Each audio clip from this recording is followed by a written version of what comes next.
elections. Meeting recently in Boya, the party officials and a couple of militants examined strategies at also securing that they'll have a landslide victory in the upcoming ruling party elections. Details of this and more with Sunita Nguni. The meeting was held on August 8 at the Boya Council premises and was chaired by Minister Pauline Nalova-Lyonga, head of the CPDM Permanent Division Delegation for Fako, held under the theme, the imperative of a CPDM landslide victory in the legislative and municipal elections, reason, prerequisites and action. The high-level session focused on strengthening the party's electoral strategy ahead of the polls expected within the upcoming months. Minister Nalova-Lyonga reiterated the party's commitment to promoting the participation of women and youth in political and public affairs, with both groups expected to play a strategic role as candidates and key actors in the electoral process. The FACO CPDM leader also set an ambitious objective for the party to secure all municipal and legislative seats in the division. She called on militants to strengthen grassroots mobilization, improve coordination and respond effectively to misinformation and what the party considers opposition incursions, particularly in urban constituencies. Recommendations are many, and I think that our militants already know what they are. You know, somehow they were sleeping last year, and I think that this time they're quite ready for the race. So I don't want to repeat those things that we've said there. We've had a long meeting and a very nice meeting, and so we think that everything will go on well. You can see the momentum is so high. For the militants, securing a sweeping victory in the upcoming election remains a priority. We are going to continue so far to see how we can win the election. A landslide, you know, we have our legacy, our history of landslide in municipal elections.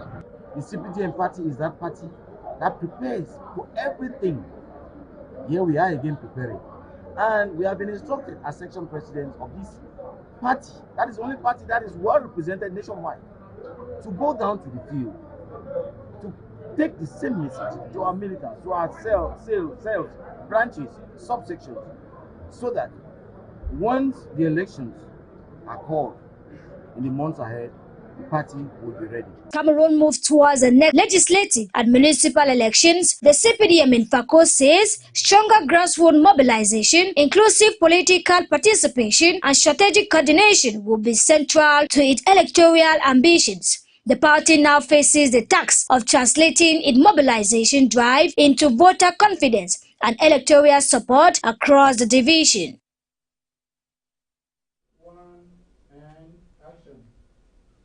We are still in Boya, where about a dozen of homes have been razed to ashes in the Moliko neighborhood here in the southwest region. And the residents say this occurred recently. That was after power came back to their homes. However, they are left to grieve with ashes only, as Fridalina gets to tell us, while calling on government to support if need be.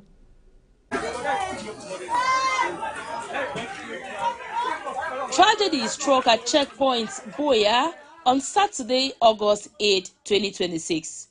What began as a normal day ended in tears as a massive fire swept through a residential area, rendering many families homeless. Witnesses say the fire broke out shortly after electricity was restored to the area following hours of outage. Within minutes, flames engulfed several structures, spreading fast and leaving residents with no time to salvage their belongings. For many, it is not just houses that were lost. It is school books, clothes, food and years of savings, all turned to ash in one day. It's not really easy because I don't know the failure for the new owners so their owner wait till the time don't reach for use the lamb self because they don't fail we.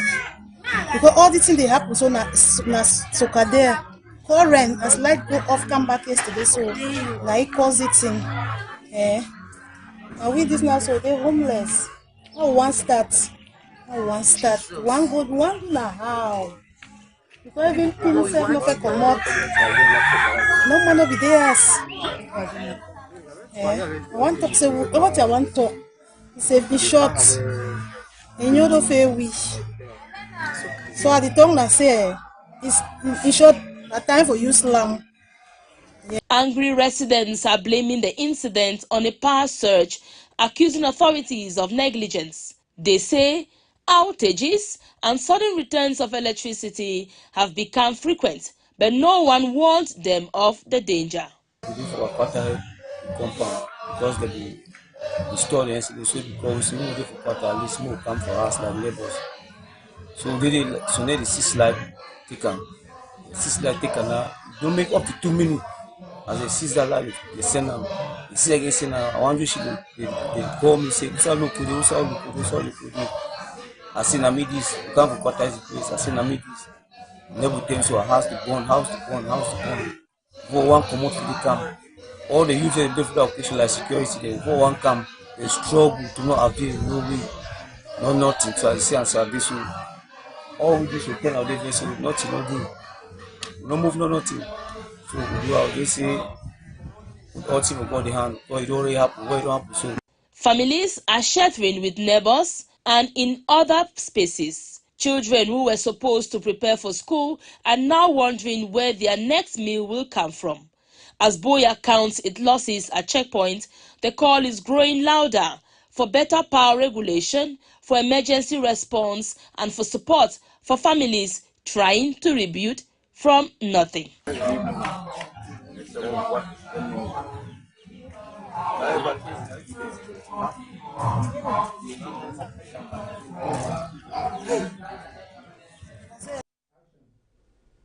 Away from that sad note, we now talk health. Still in Boya, to see that stakeholders in the southwest region have renewed calls for stronger support for breastfeeding mothers as Cameroon joined the rest of the world in commemorating World Breastfeeding Week 2026 in Boya. The regional delegation of public health brought together health personnel, administrative authorities, plus members of the public to promote breastfeeding and the healthy infant practices. Natalie Njuma sat through that event and brings to us the following details.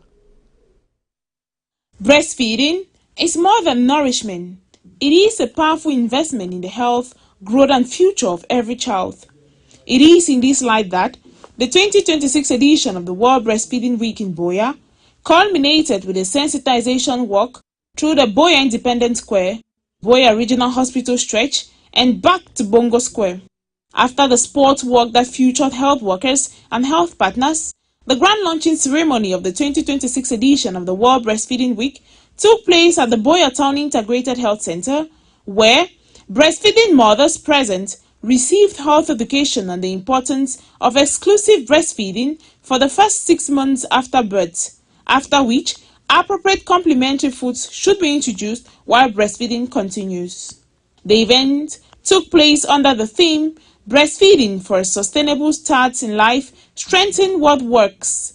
The event was attended by the Governor of the Southwest Region, represented at the event, Regional Delegate of Public Health, Health Authorities, dignitaries and breastfeeding mothers. It is really amazing.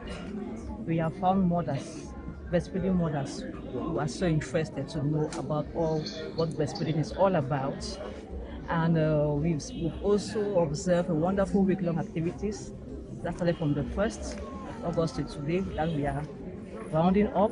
It has really been impressive. Health officials encourage mothers to breastfeed their children for up to 2 years and beyond while observing safe breastfeeding practices. They also sensitize mothers on the benefits of registering under the Universal Health Coverage Voucher to improve access to quality healthcare services. Dr. Eko Filbe is the Southwest Regional Delegate for Public Health. Yeah, the World Breastfeeding Week, the 1st to the 7th, is an international day that is celebrated also by Cameroon and the Southwest region in particular. The Southwest is not doing bad as concerns breastfeeding in general and exclusive breastfeeding in particular. We are more than 60% of exclusive breastfeeding in the Southwest, so I think we're doing well. But we need to encourage our mothers to enforce breastfeeding in general and exclusive breastfeeding in particular. Breastfeeding mother and their babies added color to the event through songs emphasizing the importance of breastfeeding. There was equally a drama staged by health workers of the Boyertown Integrated Health Center emphasizing on the importance of quality breastfeeding. The celebration ended with the presentation of gifts to breastfeeding mothers in recognition of their commitment to optimal infant feeding, followed by a family photograph to commemorate the day. The World Breastfeeding Week is commemorated every year to highlight the need for families, communities, health workers, and other stakeholders to work together in creating a supportive environment for breastfeeding mothers and ensuring children get a healthy start in life. Away from health, we move now to environment, where residents of the Wondongo community area here in Buya town recently turned out over the weekend to build, or why not clean up, their community massively, and also sought to plant trees in that particular area. As we'll get to hear in this report, the initiative organized by Wokodeka has also sought, amongst others, to promote environmental sustainability and the community responsibility, as you get to tell us in this report, Nanga Sonia. Wandonga community in Boya witnessed a strong show of community participation on Saturday, August 8, as residents responded to a call by the Wandonga Cultural and Development Association, Wokodeka, for a massive cleanup exercise. The association was the brain behind the initiative, bringing together youth, women, community members, and other stakeholders to tackle sanitation challenges in the neighborhood. Armed with hose, cutlasses, rakes, and other cleaning tools, participants cleared overgrown bushes, cleaned public spaces, and opened block drainage channels. The exercise also featured tree planting, with participants contributing to efforts to create a greener environment and promote the sustainable management of natural resources. Representing the divisional officer for Boya, Fobang Arnold highlighted the importance of community-led initiatives in promoting environmental cleanliness and sustainable development. If you see youth coming together and they want to, what they are doing, planting trees with the help of the regional delegates of environment and forestry, it means we are getting there. And if we are planting trees, from my knowledge in biology, we are cleaning the air, yes. And if trees are being planted every day, like the delegate spoke earlier, we should be doing it every week. It's a civil responsibility. The regional delegate of environment said the quarry warned that poor sanitation could create serious risk for public health and the environment. The main risk from the waste management is the blockage of gutters, especially as we are within the rainy season, where the waste are not well managed and they are dumped into, or they are disposed of them into the gutter. They can block the waterways, and at the end of the day, you can have flood. By doing so, we are preventing, we are avoiding flood, and I want to encourage this population.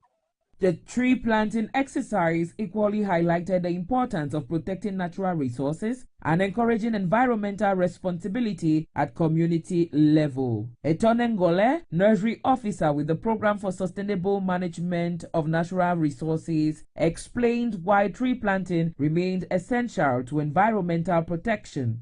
To see that we manage our environment, as the delegate said, that tree cleans the environment. So probably we brought ornamental plants, which is the Bohemia, and which is mountain bolly, and the Longifera, because we see that tree very important aspect to put in compact and along the street, so it cleans the air.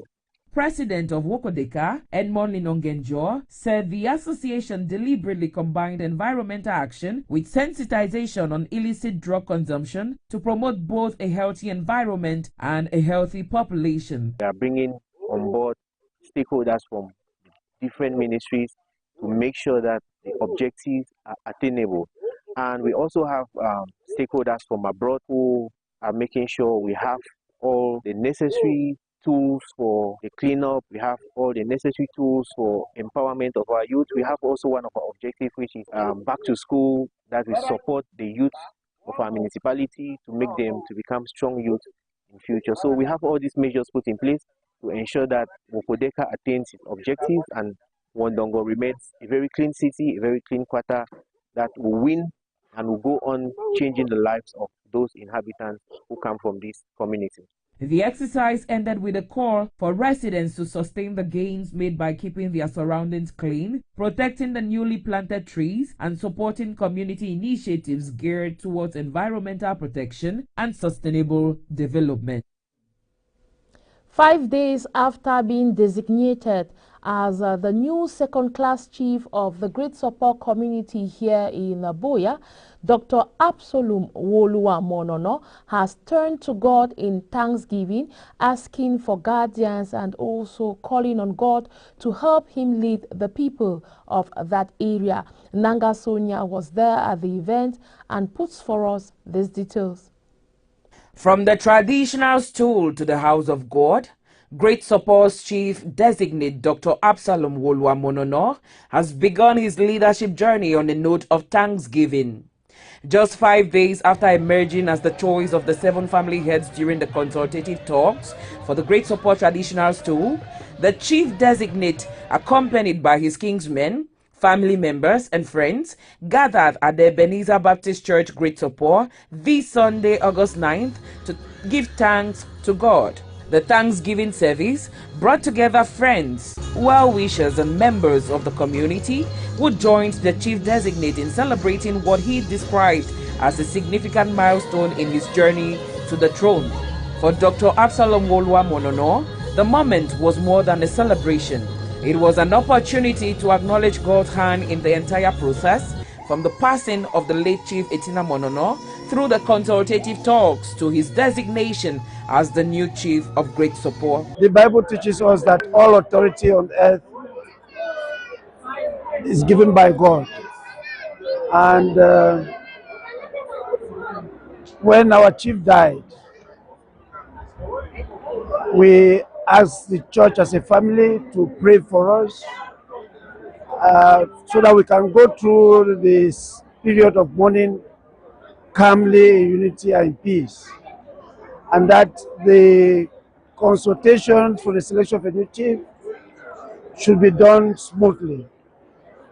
And so we all witnessed the hand of God from that period that we were mourning our late Chief Etina Monono, and equally the handwork of God during the consultation. And through God's grace, I was selected by all the kingmakers, which is also an indication that God was in the process. And so for me to start the administration of my village, I decided to come to dedicate my administration to God. The chief designate also sought spiritual empowerment and prayers, asking God to grant him the wisdom and strength needed to pilot the affairs of Great Support. I know before now, I've always received the anointing of God in my life. I've received the blessings of God. But we came specially so that we can receive additional blessings and additional anointing from his servants, the ministers of God, the Reverend Pastor of Ebenezer Baptist Church. Men of God at the service joined their voices in prayer, asking for peace, unity, progress, and growth to characterize his reign. As Great Support prepares for the next phase of the traditional transition, Dr. Absalom Monono is choosing to begin with one message: put God first, lead with humility, and serve the people.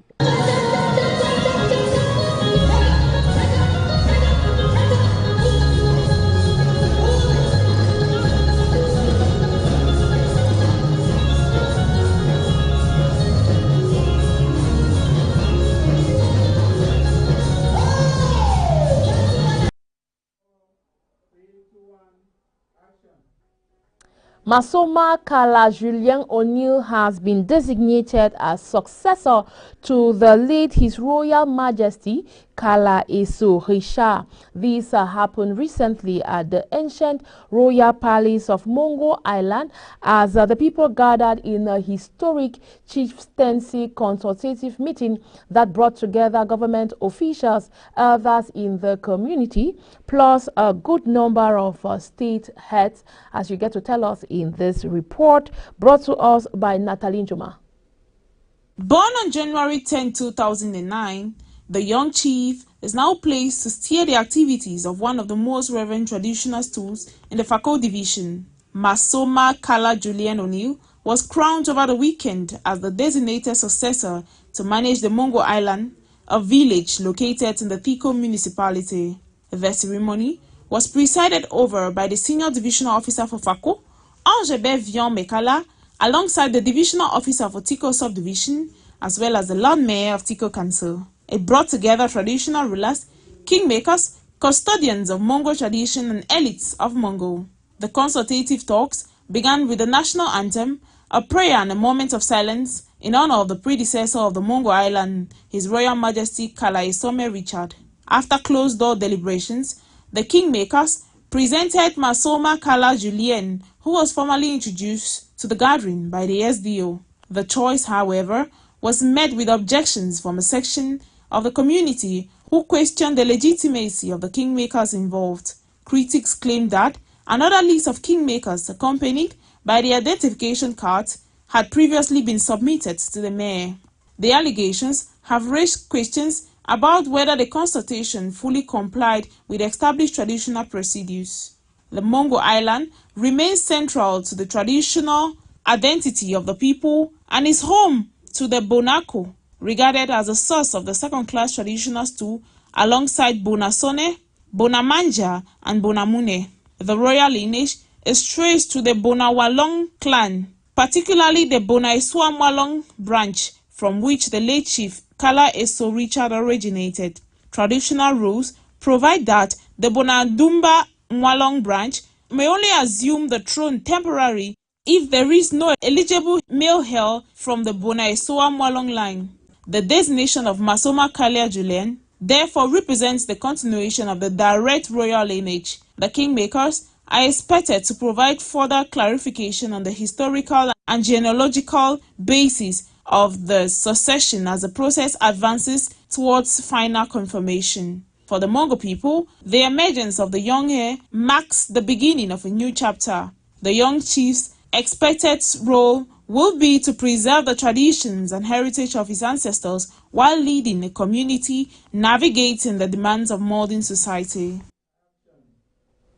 Over to our foreign page, Ivory Coast is celebrating the return of a sacred talking drum that was seized by French colonial authorities about 100 plus years ago. And in other news, Japan has marked the 81st anniversary of the atomic bombing that took place in Nagasaki with ceremonies remembering tens of thousands of victims and also renewed calls for a world without nuclear weapons, as you get to tell us in this foreign package, Nanga Sonia. Ivory Coast has celebrated the return of a sacred talking drum that was seized by French colonial authorities more than a century ago. The Jiji Ayokwe, a massive wooden drum belonging to the Anchan people of the Abidjan region, was taken to France in 1916 during the colonial era. More than 3 meters long and weighing about 430 kilograms, the drum was traditionally used to communicate messages between villages, announce important events, and warn communities of danger. For the Achan people, however, the Jiji Ayokwe is much more than a musical instrument. It is a powerful symbol of their history, identity, and cultural heritage. France officially returned the artifact to Ivory Coast in March 2026, following years of calls for its restitution. The return fulfilled a commitment made by French President Emmanuel Macron in 2021. The drum was initially placed in a secure, climate-controlled environment to protect the centuries-old wood from Ivory Coast's tropical climate. Its public presentation has now been welcomed as a historic moment, particularly by traditional leaders and cultural authorities. The restitution is also part of a broader movement across Africa seeking the return of cultural artifacts taken during European colonial rule. For many Ivorians, the homecoming of the Jiji Ayokwe represents more than the recovery of an ancient object. It is a return of cultural memory and a reconnection with the country's past. Japan has commemorated the 81st anniversary of the atomic bombing of Nagasaki, remembering the victims of one of the darkest moments of the Second World War. Bells rang across Nagasaki on Sunday as residents, survivors, and officials gathered for a solemn peace memorial ceremony at Nagasaki Peace Park. At 11:02 a.m., the exact time the atomic bomb exploded over the city on August 9, 1945, a moment of silence was observed in honor of those who lost their lives. The bombing came just 3 days after the United States dropped an atomic bomb on Hiroshima. The Nagasaki attack devastated large parts of the city, killing tens of thousands of people immediately and leaving many others with severe injuries and radiation-related illnesses. By the end of 1945, the death toll in Nagasaki had reached roughly 74,000. More than 8 decades later, survivors known as Hibakusha continue to share their experiences, warning younger generations about the devastating consequences of nuclear weapons. Nagasaki Mayor Shiro Suzuki used this year's commemoration to renew his call for nuclear disarmament, describing nuclear weapons as an absolute evil and warning against increasing reliance on nuclear deterrence. The anniversary also comes at a time of heightened geopolitical tensions and renewed debate over nuclear weapons. For Japan, the world's only country to have suffered atomic bombings during wartime, the annual ceremonies remain a powerful reminder of the human cost of nuclear conflict. As the number of surviving Hibakusha continues to decline, Japanese officials and peace advocates say preserving their testimonies has become increasingly important. The message from Nagasaki remains clear. Remember the victims, learn from history, and ensure that Nagasaki remains the last city to ever experience a wartime atomic bombing. And in sports, the indomitable Lionesses of Cameroon have eliminated 10 times champions Nigeria 1-0 to qualify for the semi-finals of the Women Africa Cup of Nations taking place in Morocco. It also should be recalled that this victory earns the women's squad a place at the World Cup that is upcoming in Brazil for the year 2027. As you get to tell us, Solita Ngoni.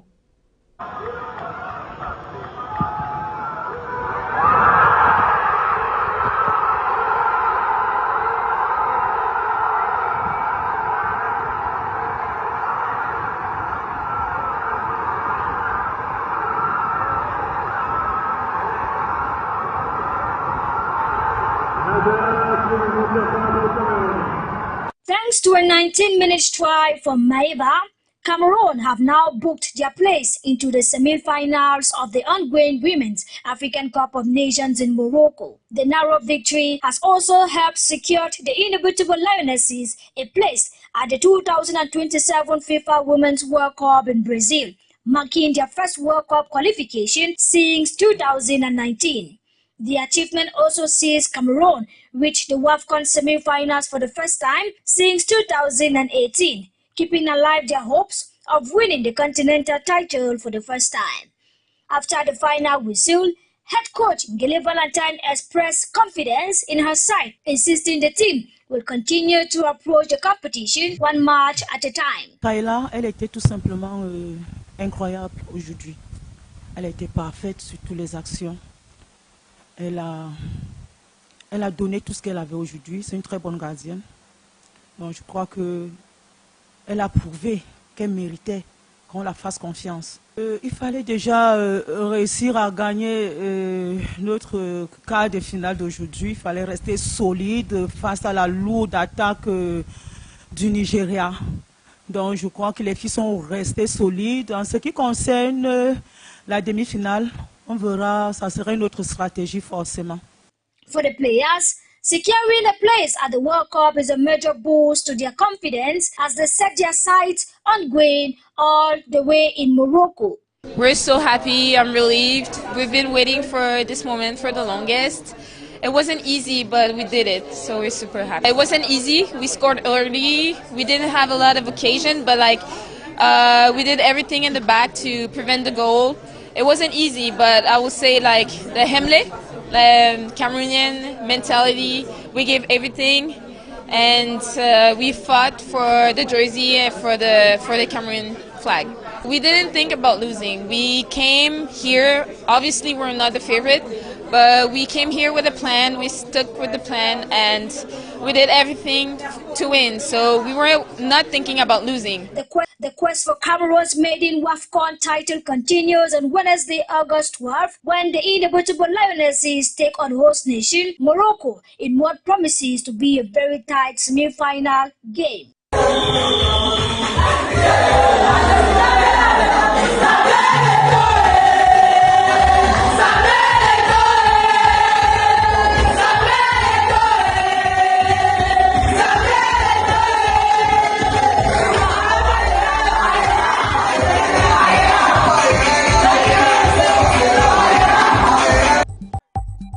About a dozen of homes in the Moliko neighborhood of Boya have been burned to ashes over the weekend.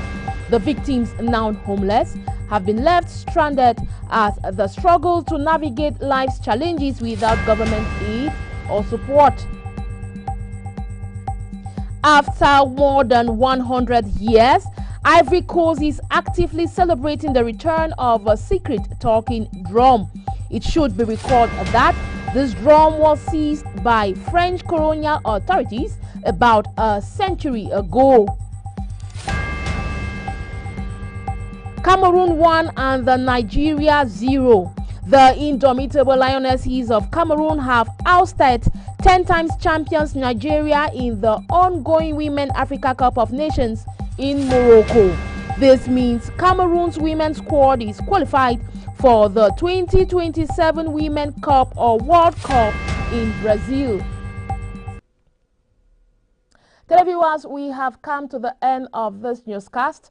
Honoring Cheng for presentation, asking you to stay tuned to programs on Royal Television. Tomorrow, I still will be here at 6:30 p.m. for the main newscast on Royal Television. Have a good night.